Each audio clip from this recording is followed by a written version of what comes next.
Presenting the classics of Sam P. Chaladurai. Sam P. Chaladurai அவர்களின் போதனை களஞ்சியத்திலிருந்து.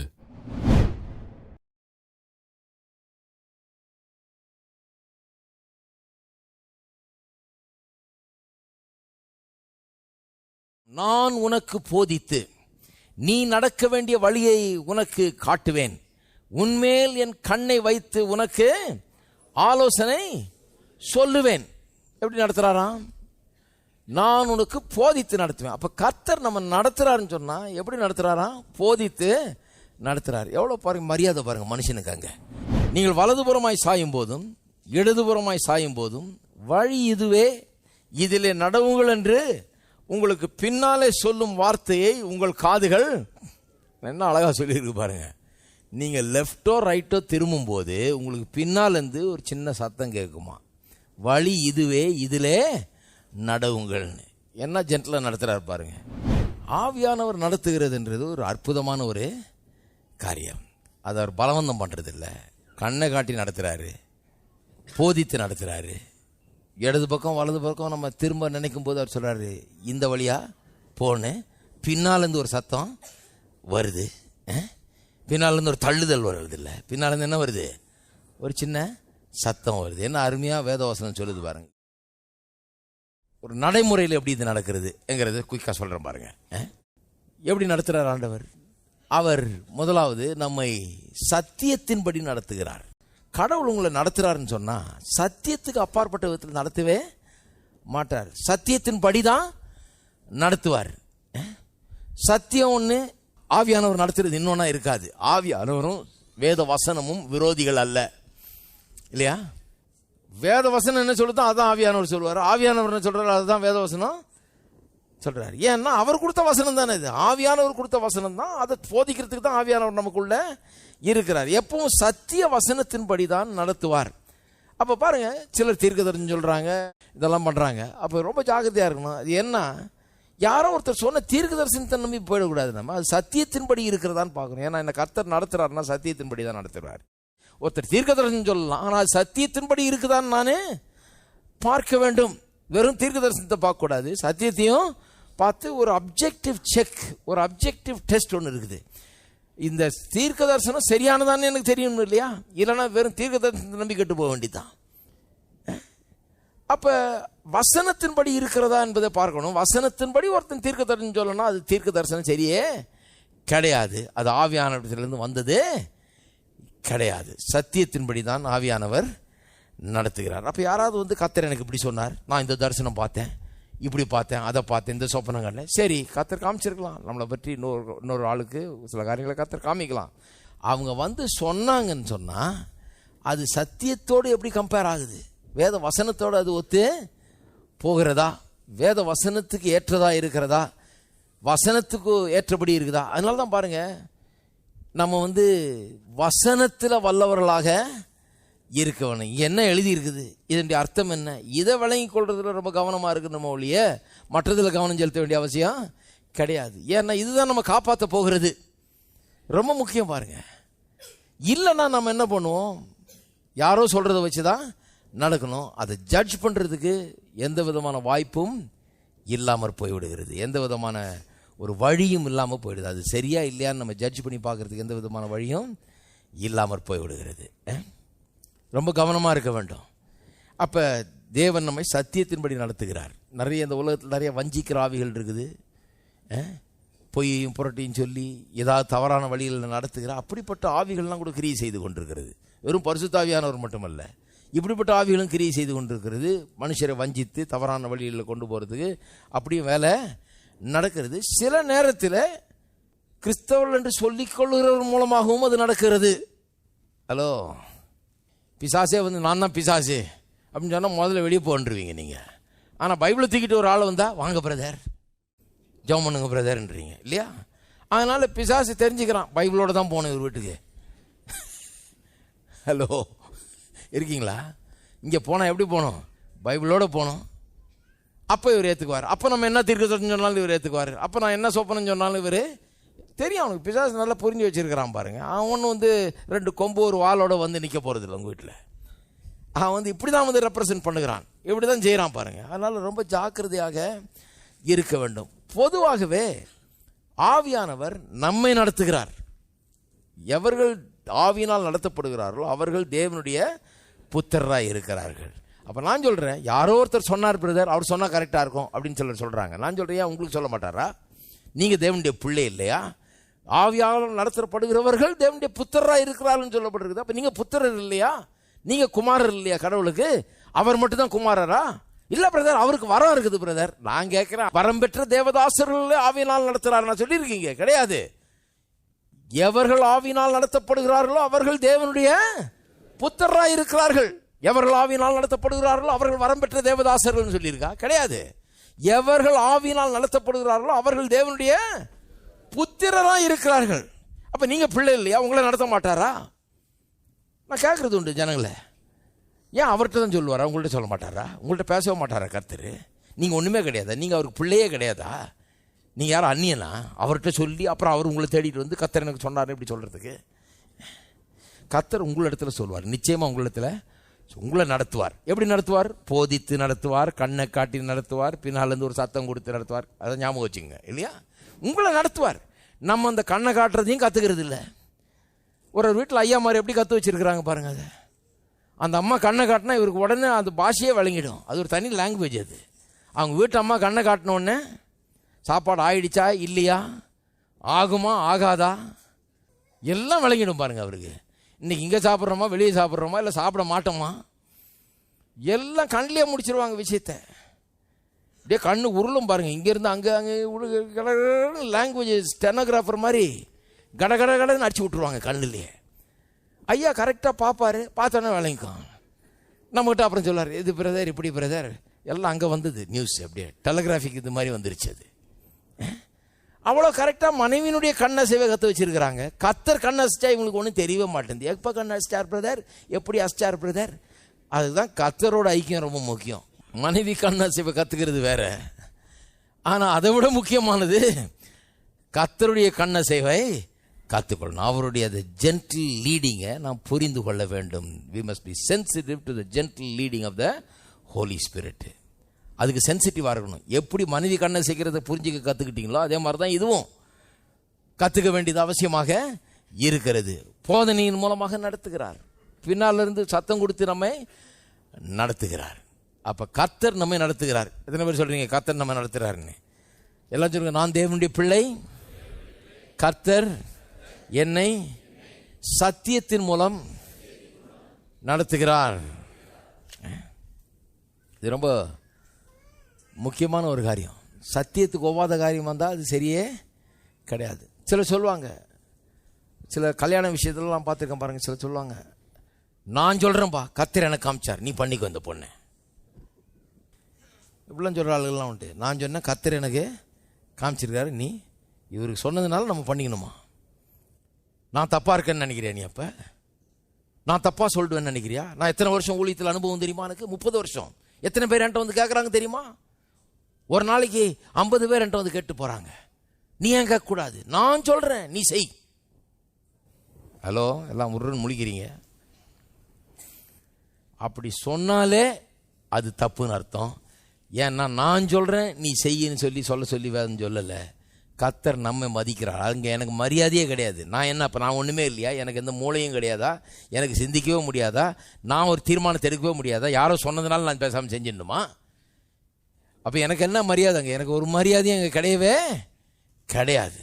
என்கிட்ட ஒரு காரியத்தை சொல்லி கர்த்தர் இப்படி காமிச்சிருக்காரு, நீ ஜெபம் பண்ணு, நீ சிந்தி, நீ ஆலோசனை பண்ணு, நீ வேணா யார்கிட்டயாவது பேசிப்பாரு, இதை பற்றி யோசித்து பாரு, ஒரு தீர்மானத்தை எடு அப்படின்னு சொல்கிறது தான் சரியான வழியே தவிர நான் சொல்கிறேன் நீ செய்யின்னு சொல்கிறது சரியான வழியே கிடையாது. ஒருத்தன் சொல்கிறான் பாருங்க என்கிட்ட, ஆமாங்க தீர்மானம் எடுக்கிறதெல்லாம் அது போட்டு ஏங்க மூளையை உடச்சிக்குவானே, நீங்கள் சொல்லிவிடுங்க, நீங்கள் கை காட்டினீங்கன்னா நான் பண்ணிக்கிறேன். ஏன் நீ தீர்மானம் எடுக்க மாட்டியா? அதெல்லாம் ரொம்ப கஷ்டங்க, என் மைண்டுக்கு அதெல்லாம். அப்போ உனக்கு கல்யாணம் தேவையில்லைன்னு அர்த்தம். உன் மைண்டே யூஸ் பண்ண முடியாத ஆளுக்கு என்னத்துக்கு கல்யாணம்? ஹலோ, அறிவில்லாத ஆளுக்கு கல்யாணமே தேவையா? இல்லை. ஏன்னா எல்லாம் ஈஸியாக வேணுமா இருக்குது. நீங்கள் இப்படி கை காமிச்சிருக்க பிரதர், நான் கட்டிக்கிறேன் பிரதர். அது கூட ஒரு அறிவு வேணும், யார் கை காய்ச்சா கட்டணும்னு. கண்ட ஆளுங்க கை காமிச்சு கட்டிக்க கூடாது. அதுக்கு கூட ஒரு ஸ்பெஷல் அறிவு தேவைப்படுது, யாருடைய பேச்சை நம்பலாங்கிறது. ஆனால் கர்த்தர் நம்மை நடத்துகிறார், தனிப்பட்ட முறையில் நம்ம நடத்துகிறார். ஏன்னா நாம் தேவனுடைய புத்திரராய் இருக்கிறோம், பிள்ளைகளாய் இருக்கிறோம். இந்த தனிப்பட்ட முறையில் உங்களை நடத்துகிறாருன்றதுல கவனமாக இருங்க. அது அப்படி தான் செய்கிறார்.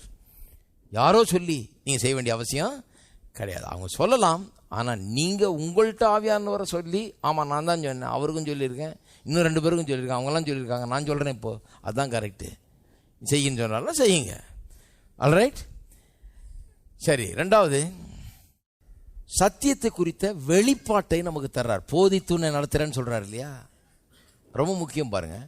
சத்தியத்தை குறித்த வெளிப்பாட்டை நமக்குள்ள தருகிறார். திருப்புங்க பார்ப்போம். 1 கொரிந்தியர் 2ஆம் அதிகாரம் 9ஆம் வசனம். எழுதியிருக்கிறபடி தேவன் தம்மில் அன்பு கூறுகிறவர்களுக்கு ஆயத்தம் பண்ணினவைகளை கண் காணவும் இல்லை, காது கேட்கவும் இல்லை, அவைகள் மனுஷனுடைய இருதயத்தில் தோன்றவும் இல்லை. நமக்கோ தேவன் அவைகளை தமது ஆவியினாலே வெளிப்படுத்தினார். அந்த ஆவியானவர் எல்லாவற்றையும் தேவனுடைய ஆழங்களையும் ஆராய்ந்து இருக்கிறார். மனுஷனில் உள்ள ஆவியை அன்றி மனுஷரில் எவன் மனுஷருக்குரியவளை அறிவான், அப்படி போல தேவனுடைய ஆவியை அன்றி ஒருவனும் தேவனுக்குரியவளை அறிய மாட்டான். தேவனுடைய ஆவியானவர் நமக்குள்ள இருக்கார் பாருங்க, அவர் தான் தேவனையே அறிஞ்சு வச்சிருக்கிறாரு. நாங்களோ உலகத்தின் ஆவியை பெறாமல் தேவனால் எங்களுக்கு அருளப்பட்டவைகளை, கவனிங்க என்ன பேசிட்டு இருக்கோம், who we are, what we have, நமக்கு என்ன அருளப்பட்டிருக்கிறது, எங்களுக்கு அருளப்பட்டவைகளை அறியும்படிக்கு, எல்லாம் சொல்லுங்க, அருளப்பட்டவைகளை அறியும்படிக்கு தேவனிடத்திலிருந்து புறப்படுகிற ஆவியை பெற்றிருக்கிறோம். தேவனால் எங்களுக்கு அருளப்பட்டவைகளை அறிந்து கொள்ளும்படியாக தேவனிடத்திலிருந்து புறப்படுகிற ஆவியை பெற்றிருக்கிறோம். ஏன் தேவ ஆவி உங்களுக்குள்ள இருக்காருன்னு சொன்னால், தேவனால் உங்களுக்கு என்னெல்லாம் கொடுக்கப்பட்டிருக்குதோ அதெல்லாம் நீங்கள் அறிந்து கொள்ளும்படியா. ஏன் சொல்ல வர்றேன்னா, யாரும் உனக்கு ஒன்றும் தெரியாது அப்படின்னு சொல்கிறத இடம் கொடுக்கவே கொடுக்காதீங்க. உனக்கு ஒன்றும் தெரியாது, நான் சொல்கிறத கேட்டுக்க, தப்பு. தெரியும். ஏன்னு சொன்னால், தேவ ஆவியை நீங்கள் ஏன் பெற்றிருக்கிறீங்க, தேவனால் உங்களுக்கு என்ன கொடுக்கப்பட்டிருக்கிறது என்பதை நீங்கள் அறிந்து கொள்ளும்படியாக தேவ ஆவியான உங்களுக்கு கொடுக்கப்பட்டிருக்கிறார். 1 யோவானுக்கு திருப்போம், 2ஆம் அதிகாரம் 20ஆம் வசனம். நீங்கள் பரிசுத்தராலே அபிஷேகம் பெற்று சகலத்தையும் அறிந்திருக்கிறீர்கள். எல்லாம் சொல்லுங்க, சகலத்தையும் அறிந்திருக்கிறீர்கள். யோவான் பாருங்க, நல்ல பாஸ்டர், எனக்கு ரொம்ப பிடிச்ச பாஸ்டர் அவர். இந்த ஜான் பாஸ்டர், எங்கேயோ இருக்கிற ஜான் பாஸ்டர் இல்லை, இங்கே சொல்லியிருக்கு பாருங்க, அவர் ரொம்ப நல்ல பாஸ்டர் பாருங்க. அவர் என்ன சொல்றாரு, நீங்கள் சகலத்தையும் அறிந்திருக்கிறீர்கள். அதாவது என்ன சொல்றாரு, உங்களுக்கு எல்லாம் தெரியுன்றார். நிறைய பாஸ்டர்களுக்கு இது சொல்றதுக்கு பயம், ஜனங்களுக்கு எல்லாம் தெரியும்னா அவங்க பாட்டுக்கு போயிடுவாங்க பிரதர், அப்புறம் நம்ம சொல்றது எங்க கேட்க போறாங்க. எல்லாம் தெரியுன்றார், உங்களுக்கு எல்லாம் தெரியும். ஏன் எல்லாம் தெரியும்? அடுத்த வசனம் பாருங்க, 27ஆம் வசனம். நீங்கள் அவராலே பெற்ற அபிஷேகம் உங்களில் நிலைத்திருக்கிறது, ஒருவரும் உங்களுக்கு போதிக்க வேண்டுவதில்லை. அந்த அபிஷேகம் சகலத்தையும் குறித்து உங்களுக்கு போதிக்கிறது, அது சத்தியமாக இருக்கிறது, பொய் அல்ல. அது உங்களுக்கு போதித்தபடியே அவரில் நிலைத்திருப்பீர்களாக. ஒருவனும் உங்களுக்கு போதிக்க வேண்டியதில்லை, நீங்கள் எல்லாம் அறிஞ்சிருக்கிறீங்கன்றார். சிலருக்கு இது கண்டவனும் குழப்பம், என்னையா அப்போ கோயிலுக்கு வர வேண்டியது இல்லையா, யாரும் போதிக்க வேண்டியதில்லை, அப்போ நீங்கள் போதிக்கிறீங்களே. பாருங்க, ஒரு வசனத்தை இன்னொரு வசனத்தோடு கம்பேர் பண்ணி தான் படிக்கணும். எபேசியர் 4:11 என்ன சொல்லியிருக்குது, அவர் பரமேறின போது சிலரை அப்போஸ்தலராகவும் தீர்க்கதரிசிகளாகவும் மெய்ப்பராகவும் போதகர்களாகவும் சுவிசேஷகர்களாகவும் ஏற்படுத்தினார். அங்கே அப்படி சொல்லிட்டு அவரே ஏற்படுத்தி வச்சுட்டு, போதகரெல்லாம் சபையில் போதிக்கிறதுக்கு மெய்ப்பரெல்லாம் ஏற்படுத்தி வச்சுட்டு, அப்புறம் இங்கே ஒருவனும் உங்களுக்கு போதிக்க வேண்டியது இல்லைன்னா அப்புறம் அதுக்கு ஏன் ஏற்படுத்தினார்? ரெண்டும் கம்பேர் பண்ணணும் பாருங்க. அதுக்கு தான் பைபிள் ஸ்டடின்றது, இதுதான் படிக்கிறது பைபிளில், சும்மா ரீடிங் இல்லை, ஒன்னோட ஒன்று கம்பேர் பண்ணணும். என்ன அர்த்தம்னு சொன்னால், கர்த்தர் ஏற்படுத்தி இருக்கிறார் போதிக்கிறதுக்குன்னு அபிஷேகம் பண்ணப்பட்ட விசேஷமான வரம் பெற்ற தேவ மனுஷரை தேர்ந்தெடுத்திருக்கிறாரு. அவங்க விசேஷமாக போதிக்கக்கூடியவர்கள், அவங்க போதிக்கலாம். அதுக்கு தான் சபை இருக்குது, அங்கே போதிக்கிறாங்க. ஆனால் உங்களுக்கு ஒருவனும் போதிக்க வேண்டியதில்லைன்றது என்ன அர்த்தம்? நீங்கள் போய் அவர் சொல்கிறதெல்லாம் வாயை பொழுது கேட்டு அப்படி வாழ வேண்டியதில்லை. நீங்கள் போகும்போதே எப்படி போகணும்? கையில் பைபிளோட போகணும். பைபிளோட போயிட்டு அவர் போதிக்க போகிறாரு, நீங்கள் என்ன பண்ணணும்? பைபிளை கூடயே செக் பண்ணிக்கிட்டே வரணும். போதிக்கிறதெல்லாம் பைபிளில் இருக்குதான்னு செக் பண்ணிக்கிட்டே வரணும். கூட்டத்துக்கு போகும்போது ஆன்னு போகக்கூடாது. என்ன சொல்கிறாரோ அதெல்லாம் ஆன்னு கேட்டுக்கிட்டு அப்படியே முழுங்கிட்டு வந்துடலான்னு. கரெக்டாக பைபிள் எடுத்துகிட்டு ரொம்ப விழிப்பாக இருக்கணும். தூக்க கலக்கத்தில் இருக்கக்கூடாது. என்னமோ சொன்னார் பிரதர், அது அப்படி தான் இருக்குன்னு நினைக்கிறேன் பிரதர். நல்ல கவனமாக கேட்கணும், என்ன சொல்கிறாருன்றத பைபிளில் இருக்குது. அது பைபிள் உண்மையாகவே அதை போதிக்குதா? அது இருக்கிறது மாதிரி இருக்கானா இருக்காது, என்னத்தையாவுன்னு சொல்லிட்டு இருப்பார். கவனிக்க வேண்டும். இருக்கீங்களா? சிலர் சொல்கிறாங்க, உங்களை நம்புகிறேன் பிரதர், சொல்லுங்கள் பிரதர், நான் கேட்டுக்கிறேன். என்ன நம்பாதீங்க, பைபிளை நம்புங்க. பைபிளை எடுத்துக்கிட்டு வாங்க, பைபிளை எடுத்துகிட்டு வந்து கவனிங்க, எடுத்துகிட்டு வந்து கவனிங்க. பாருங்க, இது வந்து கறி சாப்பாடு சாப்பிட்ற மாதிரி கறியை சாப்பிடும்போது கறியை சாப்பிட்டு எலும்ப துப்பிட வேண்டியது தான். சில இடங்களில் போனீங்கன்னா வெறும் எலும்பாக தான் இருக்கும், லேச அங்கங்கே கறி இருக்கும். சில இடங்களில் இந்த கறி வந்து வாடைக்கு தான், மோந்துக்கிறதுக்கு தான் கறி, சாப்பிட்றதுக்கு ஒன்றாது இருக்காது, வெறும் எலும்பு தான் கிடக்கும். அதில் நீங்கள் சுரண்டி எடுத்தாலும் ஒன்றும் வராது. சில இடங்களில் போனால் நிறைய கறி இருக்கும், ஆனால் அங்கங்கே ஏதாவது ஒரு பீஸ், சின்ன பீஸ் ஏதாவது வரலாம். ஹலோ, நான் சொல்கிறது கரெக்டாக தான் இருக்கும், இருந்தாலும் ஏதாவது ஒரு சின்ன பீஸ் வந்ததுன்னா அதை போய் தொண்டையில் மாட்டிக்காதபடி பார்த்துக்குங்க. அப்புறம் என் தொண்டையில் எப்படி மாட்டிச்சேன்னா உங்கள் பொறுப்பு, அது நீங்கள் பொறுப்பு. அதுக்கு எலும்பு மாட்டிக்கிச்சுங்க, நான் என்ன பண்ணுறது, பார்த்து சாப்பிடுங்க, கரெக்டாக இருங்க. எத்தனை பேர் கரெக்டாக இருக்கிறீங்க? அதனால் பைபிளை எடுத்துகிட்டு வாங்க. போகும்போதே அப்படின்னு போகக்கூடாது. என்னத்தெல்லாம் சொல்கிறாரோ அதெல்லாம் ஏற்றுக்கிறேன் நான். நிறைய கிறிஸ்தவங்க அந்த லெவலில் தான் இருக்கிறாங்க பாருங்கள். தப்பு அது. எங்கேயுமே அப்படி போகக்கூடாது, இங்கேயும் அப்படி வரக்கூடாது, எங்கேயுமே அப்படியே போகக்கூடாது. போகும்போது அப்படி ஆயத்தமாக போகணும், திறந்த மனதோடு போகணும். ஆவியானவர் என்னோட பேசுன்னு போனோம். அதே நேரத்தில் என்ன சொல்கிறாங்களோ அதெல்லாம் உண்மைன்ற இது கிடையாது, சும்மா ஒரு வசனத்தை காட்டினதுனாலையும் அது உண்மைன்னு கிடையாது. இதுதான் உண்மையான போதனையா, இதுதான் கரெக்டா, இதுதான் சரியான வேத வசனத்தின் சத்தியமாங்கிறதை அலசி ஆராய்ந்து பார்ப்பது நிச்சயமாக அவசியம். ஆவியானவர் அப்படிப்பட்ட ஒரு இதுக்குள்ள நம்ம நடத்துகிறார். மூணாவது, பிதாவாகிய தேவனை குறித்த ஒரு அறிவுக்குள்ள நடத்துகிறார் அவர். பாருங்க, ஒரு ஆளை பற்றி யாரோ ஒன்று தப்பாக சொல்கிறாங்க, நீங்கள் என்ன சொல்கிறீங்க, அவர் எனக்கு நல்லா தெரியும், அப்படி சொல்லாத. ஏன்னா அவரை தெரியும் உங்களுக்கு, இல்லையா?